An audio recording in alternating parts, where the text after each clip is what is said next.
Hi, everybody. Welcome. This is Christiane Silveira. I'm the host of Creative Living. And today I have here a really good friend. And I have so excited to have his name is Jake Dettinger. And how are you? Welcome, Jake. Doing great. Thanks for having me. Yeah, you're so welcome. So, we are gonna be talking a lot about real estate. That's how I met Jake, and I just want you to kind of introduce yourself a little bit. Let us know how you got into real estate, and just tell a little bit about your story. Sure. Yeah. My name is Jake Dettinger. I'm from Utah, and I got into real estate a year ago. Um, my story started several years ago. My wife and I, for our anniversary, went to Hawaii. We stayed in short-term rental, and we decided we wanted to get one. We wanted to own one someday, and um, we started talking about it, and really it was just talk. So for years, it was just kind of like just this idea we do out in the future. And then a little over a year ago, I came across a book called The Power of Starting Something Stupid. Hmm, Um, never Interesting heard. title, so it just caught me. Um, I it was actually a book on tape, so I listened to it. I was driving to work, and kind of the gist of the book is there's a story in there of this guy, the author's brother-in-law, who passed away. Like, he was 23 years old. He just passed away in his sleep. No health issues, nothing, just all of a sudden. Hmm. And his name was Gavin. And so him and his wife actually had a child later on, and they named him Gavin after his brother-in-law. Well, the child passed away after 75 days of birth, and with, again, no health issues. And so, anyways, the moral of the story is he came to the conclusion that you don't know how long you're going to live. You don't know, what your future holds. So don't put off tomorrow what you can do today. Um, a lot of us, we talk about, okay, when I retire, I'll do this, or when I get enough money, then I'll start buying real estate. When my kids leave the house, then I'll do X, Y, and Z, right? So we always have that excuse to put something off down in the future, and that's kind of what my wife and I were doing. We're like, okay, we'll do this when we get enough money. We'll start investing in real estate. And really, this book just kind of opened our eyes. It's like, don't wait, start. We want to live our dreams, so we don't know when we retire, we might not have the health that we want to have anymore to do what we want to do. So let's get started today. So we did. So last August, we started um, YouTubing. I started YouTubing on short-term rentals and trying to learn information. And I came across a mentorship called B&B Inner Circle. We joined that. It was a 6-month mentorship where I really learned about how to get a short-term rental up and going, how to pick a market, how to set up your listing, photography, everything, right? They teach you everything, and then how to manage it. So last winter, like December, we started looking for properties, and we ended up in Georgia, in the northern Georgia mountains, and we ended up buying 2 cabins that we converted to short-term rentals, and we got those up and running this spring. And during that time, I was YouTubing, researching, and so forth. I came across Pace Mortgaging in the sub 2 group, and I decided after I finish the mentorship and get those properties up and running, I was going to join Pace's mentorship so that I can learn how to Right. I want acquire to. properties Yeah, I quickly. want to hear about a little bit, more about the short term, and I want to really get into pace more be and mentorship all together. But I want to ask one question. So a year ago in August, when you read the book, where were you? Were you guys working W-2s? Do you guys have Yep. small business? What were your situation until you said like, wow, this is what did you think? Like, let's do real estate full time, or you in a situation of doing full time, or you just like, let's start investing and then transition? How was it for you guys? So yeah, I have a W-2 job. I'm a licensed CPA, and I work higher education. I currently still work as a director of finance at a college in Utah. And yeah, the ultimate goal is to be able to walk away from that W-2 job here in a few years. Once I've been able to build a portfolio with enough passive income to make that make sense. So yeah, right now trying to balance between still doing a W-2 job and then finding a couple hours each day to work on building portfolio. Yes. So you guys start out with short term, bought two cabins here in Georgia. It's doing well, right? From our conversation, how has it been for you guys managing, remotely? And I want to see for you, because you said you paid for the mentorship for the short term. How was it? Did it help you a lot? Because I always tell people, like, if somebody have been to where I am and I don't have to start, from the beginning, starting up, and I can pay more in 10x, I'm going to do that all day long, providing you have the finances. So how was it for you? Did it help you to kind of 10x your, what you had in your mind, your plans as far as getting the mentorship and the help? Yeah, for sure. I I'm a firm believer in education and the value that you get and learning from other people who have already experienced things, right? Right. So even with a mentorship, you're still going to make mistakes. There's still a learning curve, right? But can you move and start further along that and learn from mistakes that other people have already made and get experience? Yeah, there's still things that I look back on. Yeah, we made a mistake here and there. We could have done this a little bit better. But by joining that mentorship and using their expertise and experience, I do feel like we were able to be successful on our first launch of a short-term rental. We were profitable, and within the first 3 months, we were able to gain superhost status and really things that we wouldn't have known about and would have had to have learned along the way, and it would have definitely taken a lot longer to learn those processes through trial and error on our part versus, hey, this guy's already got experience and he's helping us, bypass some of that learning. No, that's good. I always say, like, because I never pay. I've been doing real estate for about 15 years, buy and hold, have a small business, so everything invest in real estate, and I really like it.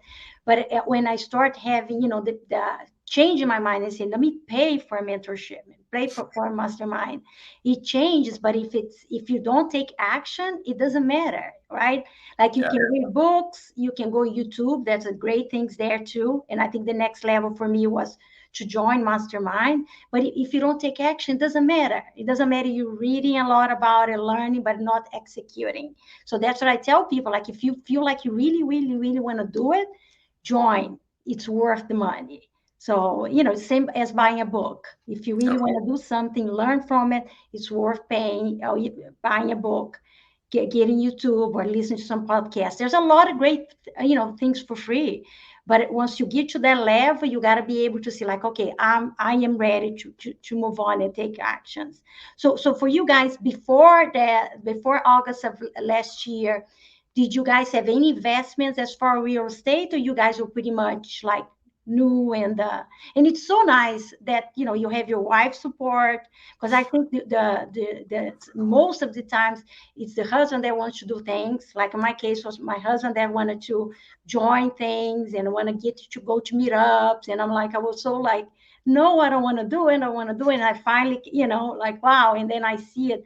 But it's so nice to see when both of you guys or both of us were working the same goal. It's a lot easier and a lot, because it's hard sometimes. I'm sure you guys were faced like, wow, how it's gonna do it. And it's nice to have both of you to, bounce ideas off of each other. If you get a little bit anxious, the other person help you out. So that's great. And yeah, it definitely, it's been great to have the support of my wife. She's been on board. The other thing, as you're speaking there, it just brought to mind the other benefit of joining a mentorship or a group like that is the taking action part. because you have somebody there that you feel accountable to, and they're checking in on you, and they're, giving you assignments and following up, versus if you're doing it yourself, you just read a book or watch YouTube. Yeah, you can motivate yourself to take action, but you might be like, I'll do it tomorrow or do it next week, right? Yes. But if you're given a timeline and a deadline from somebody else and they're holding you accountable, you're more likely to take action and quicker, and see results a lot quicker. So again, another benefit of joining a group like that. Nice, yes. And then so you guys start out with short term, and then you guys you found Pace Morby. How did it happen? Tell me how you got started. Yeah, so those first two properties we purchased conventionally with conventional financing, and you quickly can see, you're going to run out of the ability to expand your portfolio really quickly. Number one, you're only limited on the amount of loans you can get, and two, you got to put a lot of cash and capital into it. And the third part on that is your debt to income ratio, right? You're limited by your income and how much debt you can acquire. Yes. So quickly I saw, I'm not going to be able to expand the portfolio really quick. And like I mentioned, I started seeing stuff from Pace on being able to acquire properties subject to seller finance, creatively, where you're not having to go to the bank and you're not having to bring a lot of cash to the table. So I was like, oh yes, that I need to find out more about this. I need to learn this, because in order to expand my portfolio quicker and get to the goals that I want to achieve, I'm going to need to use a different strategy. So we joined Sub 2 in April. So I've been in about 6 months, and it has been fantastic. I mean, the content is great. I love everything that's out there. There's more than enough content, and the value in that content. But even the biggest, probably the biggest value to me has been just the network and the community of Sub 2 students that you're able to reach out and pull from the experience of somebody else who's already gone through that type of transaction. You can be like, oh, hey, how'd you do this? How'd you structure this transaction, right? And you can partner in JV with people and use each other to accelerate your business so much faster than if you just try and do it alone. So for me, the biggest piece has been the community and the network of people within Sub 2. So Pace Morby, he has a mentorship. I would say mentorship. He doesn't like to call it that way, but it's a community, and it's called Sub 2, where he teaches about doing creative financing deals. And I am a member too. I love it. I love the community. Like you said, it's the network that you get. You get partners inside the group. You get funding inside the group. It's unbelievable, and it's just like it's so great that we learn a lot about real estate. But there's and then there's business now that he's teaching us how to acquire business. It's amazing the possibilities of the community and the mentorship. So it's been good for you guys. What are you doing now? Where are you investing? How's your portfolio going? Yeah. So yeah, we've shifted from short-term rentals, and my biggest focus right now is Section 8 housing. Okay. Very interested, Section 8, because all that I hear, especially like being an investor for a while, and I am a landlord, and sometimes you hear things like how has it been? And I know a lot of people have been talking more about Section 8. Explain to me what that is, or for our audience too, and why did you decide to go with that format? Yeah. So I kind of came across it by accident, because it was another student in Sub 2 that we connected with, and he told me he has been doing Section 8 for a few years. And when I didn't connect Section 8 with government housing,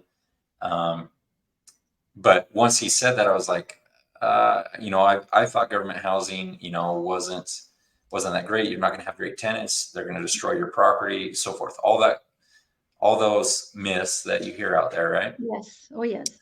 And then I just started researching it more and more, finding out more about it, and finding out more from him and his experience. And actually, there's a lot more stability in Section 8 and better tenants than normal or traditional long-term rentals.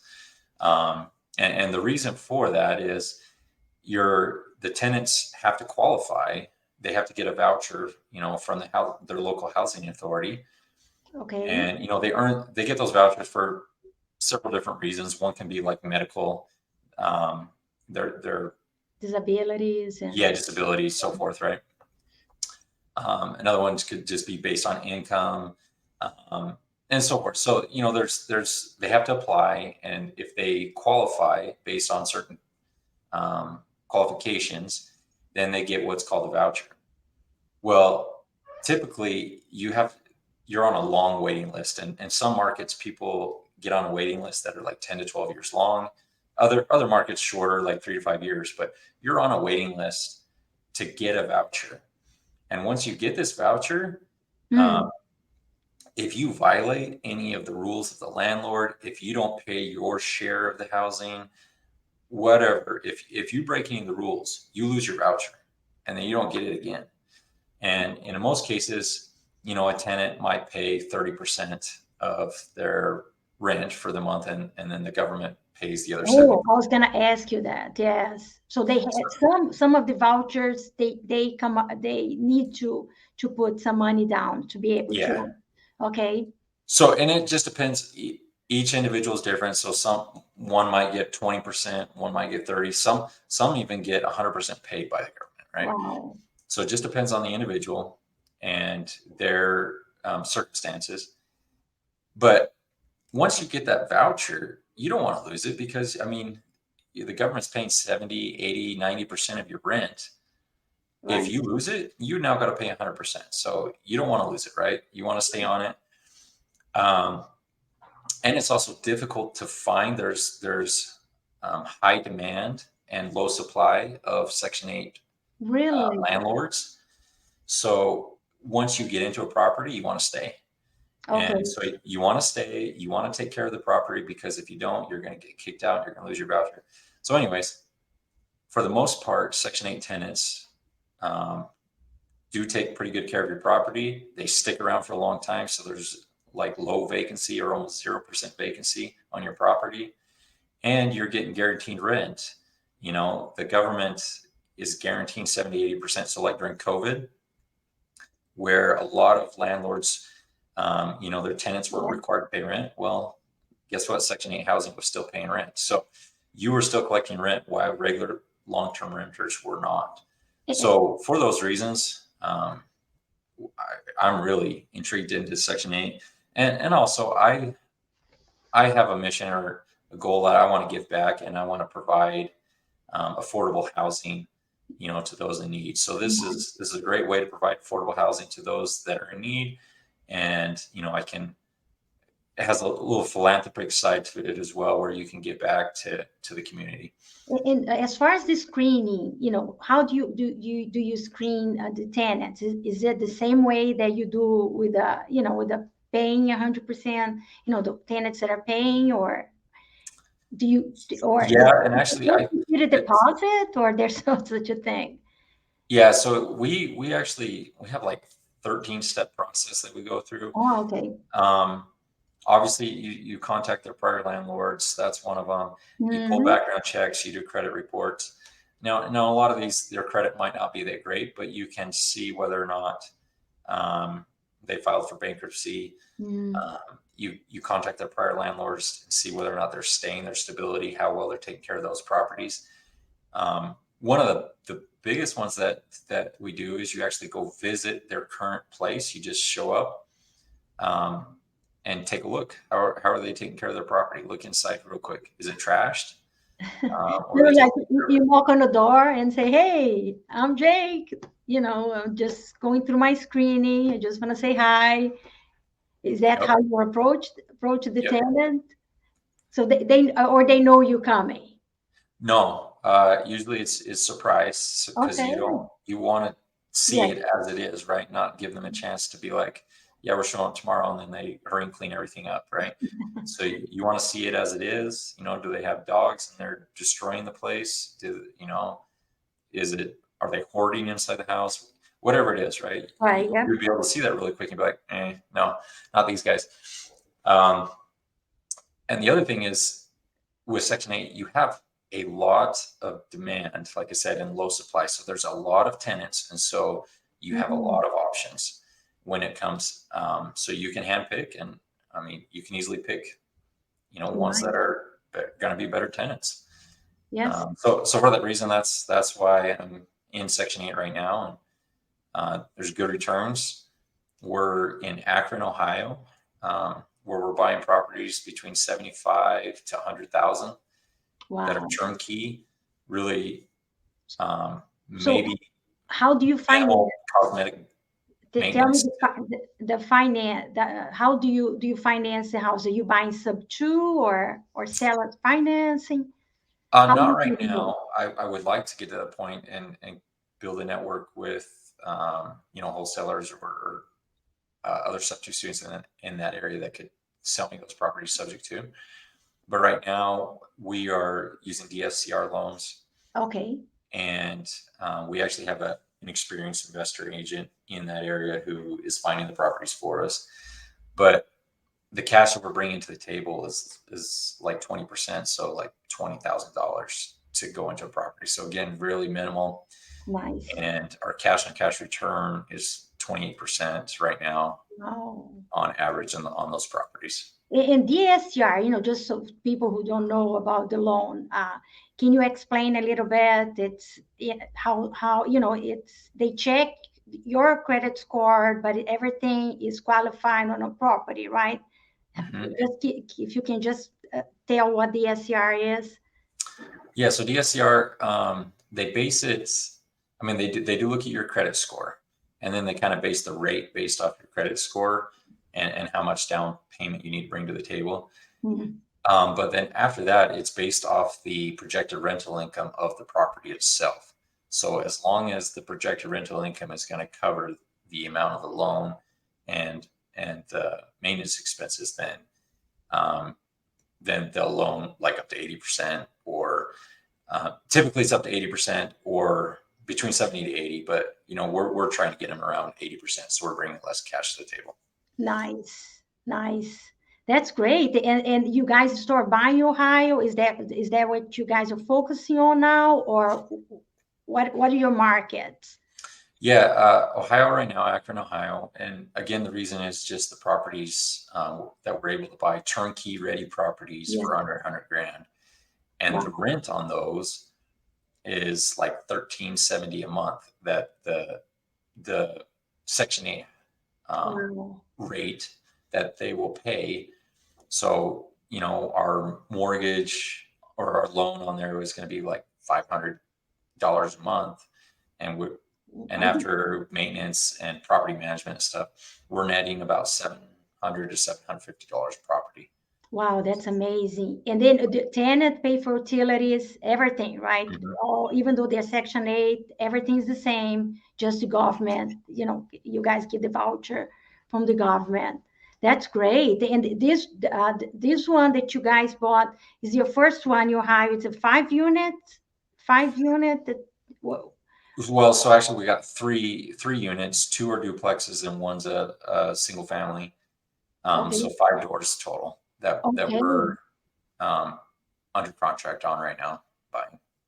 That's awesome. Great numbers. I love it. Love it. Love it. So now, Jake, so we can close a little bit, like just if you have any books that you recommend or any podcast, that's something that, really help you through for the a year and a half in real estate, just let us know. Yeah, one podcast I've really enjoyed is Kent He. He does a podcast on affordable housing, and Mhm. I really have learned a lot. He does talk a lot about Section 8 housing in there, and then some other ways to provide affordable housing. And I like his mission kind of aligns with mine, and we're trying to improve the community and provide better opportunities for those in need.